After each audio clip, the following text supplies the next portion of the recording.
First of all, one must learn how to develop Vipassana meditation. As one doesn't naturally possess this knowledge, one needs to rely on a pure being to give Dharma teachings. This teacher should be very learned, having studied and understood the texts and commentaries on the Buddha's teachings. They should also have actual practice experience and the compassion to take care of their disciples. There are 3 minimum requirements: a thorough understanding of the teachings, experience in actual practice, compassion to care for disciples. In this age, numerous Dharma books are available, and many people meditate according to what they have read. However, this can lead to various problems, such as finding their bodies shaking or meditating very hard without getting any sign of progress. Those who sincerely wish to learn meditation must rely on a teacher who is both experienced and learned, because books cannot adapt the instructions to the reader's disposition and capabilities. Books are static. Therefore, one needs to rely on a pure teacher who can teach according to one's capability. Each person's spiritual capability is different, and a qualified teacher can guide accordingly. No matter what you do, even in worldly subjects, it is essential to follow a teacher. If you were to study a set of physics books on your own, you would likely not understand much in the end. Without a teacher, it's unlikely anyone could even complete an undergraduate degree in physics. Without a teacher, one would not know where to begin, whether to study Chinese first or other subjects. Without understanding the language, how could one learn physics?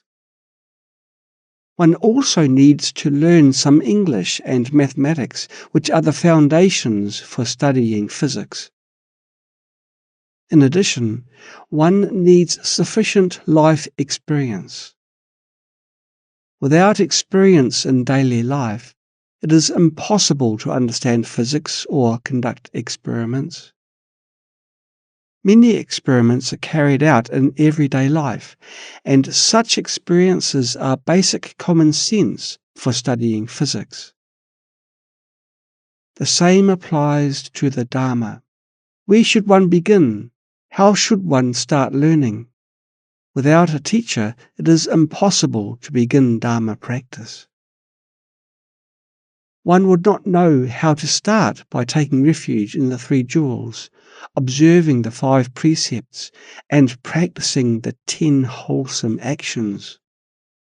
One would not know to gradually cultivate the right view of karma, then proceed to the path of liberation, and later advance to the Mahayana Bodhisattva path. Without a teacher, no one can learn this on their own. Therefore, a teacher is essential. There are different kinds of teachers. Some are very learned and give thorough explanations based on commentaries of various texts. Others may not be highly scholarly, but teach from deep personal experience in meditation. So, they can explain what occurs during meditation. This is also called the old lady's pointing instruction. It refers to those who may not possess extensive knowledge, but have genuine experience. It is like an instruction from an old lady who knows little but can point out the key things to look for. They know the pith instructions. The commentaries on meditation do not provide the key points of direct meditation experience or the pointing out instructions. Therefore, it is important for meditators to receive direct guidance from an experienced teacher. A teacher without meditation experience cannot lead others in practice. If they have no personal experience, they can only repeat what is written in the texts and will not know where the problems lie.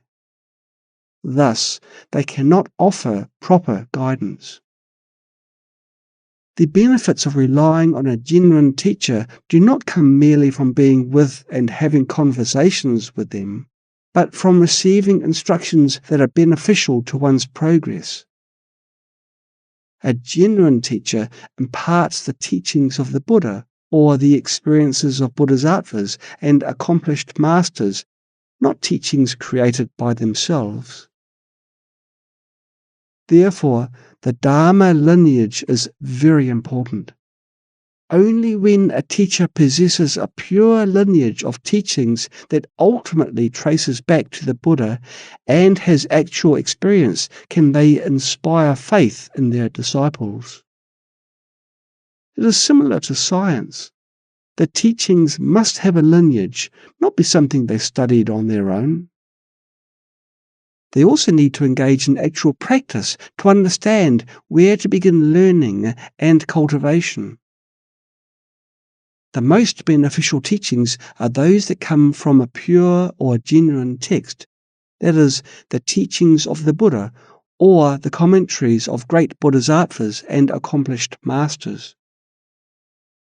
A teacher should be able to read and understand these teachings and transmit them to their disciples. Therefore, one should receive the teachings from one's teacher and repeatedly reflect on them to truly understand them. First, listen, then reflect. Hence, the second essential condition is to receive the teachings from a teacher. In general, Dharma practice involves right view, meditation, and proper conduct. With the correct view, we can meditate. Through meditation, we develop proper conduct. Therefore, the view is the foundation of all of this. To cultivate the correct view, we should not only receive the teachings, but also continuously analyze and examine them. We should not accept the teachings with blind faith.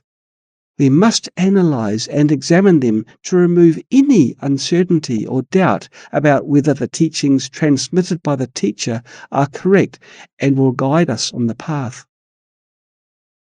Only then will we truly recognize that the teacher's instructions are authentic, and this is called the correct view. The correct view is the principal condition for Vipassana. Relying on a teacher, receiving the teachings, and analyzing them all serve to develop the right view for Vipassana. Therefore, it is better to teach based on the texts. When a teacher expounds the Dharma, it must be grounded in authoritative sources. Commentaries, too, must be based on the sutras. This is very important. The treatises of great bodhisattvas never deviate from the Buddha's teachings. The teachings of Shakyamuni Buddha are the foundation of all Dharma. We must not stray from the sutras. Some people don't recognize the Tantras in Tibetan Buddhism. Why do they attack tantric teachings? Because they think these teachings were not given by the Buddha. If they knew that the Tantras were expounded by the Buddha, they would not dare to attack them. Some Hinayana followers attack the Mahayana, and some Mahayana followers attack the Vajrayana. Strictly speaking, this is not slander, but an attack. They think some teachings are incorrect and were not taught by the Buddha. Slander arises from ill intent, while an attack stems from the belief that one is correct and another is wrong. It is a problem of mistaken view.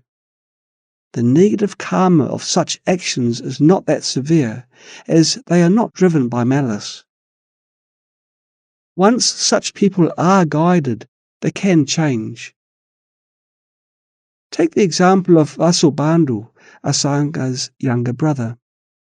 He was once a Hinayana practitioner who attacked the Mahayana. Later, his elder brother used skillful means to transform him. Vasubandhu said he would cut his tongue as an act of repentance, but his brother told him, "Do not cut it. Instead, use your tongue to guide sentient beings." Vasubandhu later attained profound wisdom and realization. Therefore, the cases are not necessarily the same, and we must distinguish them clearly. Some people are not slandering out of malice. They simply hold mistaken views without recognizing it. Such individuals are still savable. They are quite pitiable. Clinging to their own opinions makes them difficult to guide. To develop the correct view, we must rely on the ultimate definitive meanings, not the conventional provisional meanings. As it is said, rely on the definitive, not the provisional, one of the 4 principles of reliance. The definitive teachings describe things as they truly are. The provisional teachings were given by the Buddha to those of lesser capabilities, guiding them gradually along the path. To establish a genuine view, we must rely on the definitive meaning. When the Vajrayana teachings were transmitted to Tibet, the tradition of contemplating the teachings through commentaries was developed. Some Chinese and Western scholars state that this is a defect in Tibetan Buddhism, as it relies so heavily on commentaries rather than on the Buddha's words. What we are studying now is mainly commentaries. Those who have studied the sutras know that we have never deviated from them. The practices and vows of Samantabhadra, which we have been reciting recently, comes from a sutra, not a treatise. In my 6 years of teaching here, I have never strayed from this sutra chapter. Everything I have taught aligns fully with the message in this sutra chapter. We have been reciting the practices and vows of Samantabhadra recently. As you can see, my teachings have never contradicted the message in this sutra chapter. They have always been consistent with it. Because of this consistency, what we have studied will not go astray. This is something you should be able to recognize. The message of the practices and vows of Samantabhadra is clear, whether in terms of wisdom or other aspects. This sutra chapter expresses definitive meaning, but ordinary people cannot comprehend it. They can only understand it superficially. Some scholars criticize Tibetan Buddhism, arguing it relies too heavily on treatises rather than on the sutras spoken by the Buddha. When the Buddha gave teachings, he taught different individuals according to their specific dispositions. For this reason, some of his teachings are provisional truths, while others are definitive truths. If we have to go through the Buddha's teachings to decide which teachings are provisional and which are definitive with logical analysis, we could make many mistakes. However, the Buddha prophesied that various masters will come in the future to write commentaries that clarify which teachings are provisional and which are definitive. Last time, I criticized the claim that one should rely on the sutras, not on the treatises, which some mistakenly regard as one of the 4 principles of reliance. This opinion is incorrect. There is no such saying. The treatises composed by great Bodhisattvas are all correct. The Buddha prophesied that future masters would compose commentaries on his teachings to show which teachings are provisional and which are definitive, helping later students enter the Dharma more swiftly. The Buddha taught an immense number of sutras. However, as beings' capacities have declined, it has become harder for them to grasp the meaning or know where to begin. Out of compassion, Bodhisattvas such as Lama Tsongkhapa composed commentaries like the Great Treatise, which gathers the essential teachings of the Buddha into one text. There are also the Short Treatise and the 3 Principal Aspects of the Path, both concise yet encompassing the essence of all the Buddha's teachings. These treatises fully align with the Buddha's teachings and are suitable for beings in the degenerate age to study. In particular, the Treasury of Knowledge mentions 2 long, pure traditions. The tradition of the profound view founded by Nagarjuna and the tradition of vast conduct founded by Asanga. Nagarjuna's tradition originates from Manjushri and Asanga's tradition originates from Maitreya. In the treatises composed by these 2 masters, they clearly distinguished between the provisional and definitive meanings of the Buddha's teachings. Their commentaries not only help us differentiate correctly between these 2 meanings, but also greatly benefit us with their profound and vast content. For example, the Prajnaparamita teachings consist of 12 volumes, and it would be difficult to go through the definitive and provisional meanings of each passage. 12 volumes indicates a very large amount. The Buddha taught the Mahaprajnaparamita Sutra for over 20 years, and there are more than 600 scrolls in China. Hence, these commentaries summarize the vast teachings of the Buddha and present their true meanings. For example, in the Ornament of Clear Realization, Asanga condensed the Mahaprajnaparamita Sutra into a concise 20 pages. Moreover, some of the Buddha's teachings contain hidden meanings. For instance, the practices and vows of Samantabhadra, which I mentioned earlier, contains ultimate and definitive meanings that ordinary people cannot comprehend. Some teachings are brief and concise, so commentaries are written to elucidate their meanings in detail. For these reasons, commentaries are very important. Understanding their essence is a necessary condition for developing Vipassana. Vipassana means insight meditation. We should recognize that commentaries are extremely important. Our study primarily relies on them, with the Great Treatise as the principal text, guiding both learning and practice. This approach is simple and clear. Without the Great Treatise, we would not grasp the key points. The Buddha's teachings are vast. The Tripitaka and the 12 divisions of scriptures are too extensive for us to grasp their essence. Beings in this age have inferior faculties, poor memory, weak understanding, and distracted minds. After studying for a short while, they lose interest and want to quit. In the past, people could sit and study for 3 or 5 hours, but now they cannot sit still for even an hour.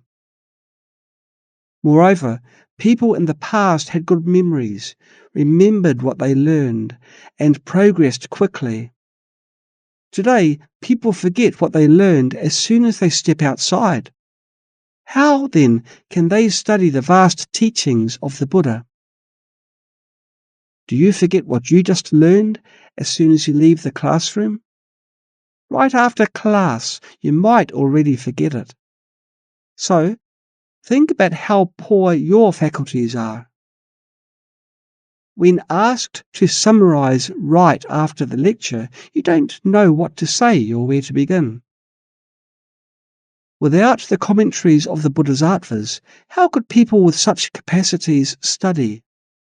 The Mahaprajnaparamita Sutra has over 600 volumes.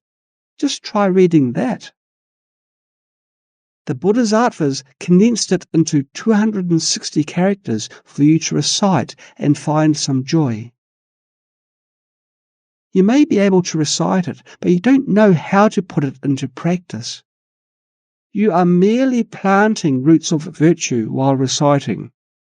When practicing the profound perfection of wisdom, they saw that the 5 aggregates are all empty.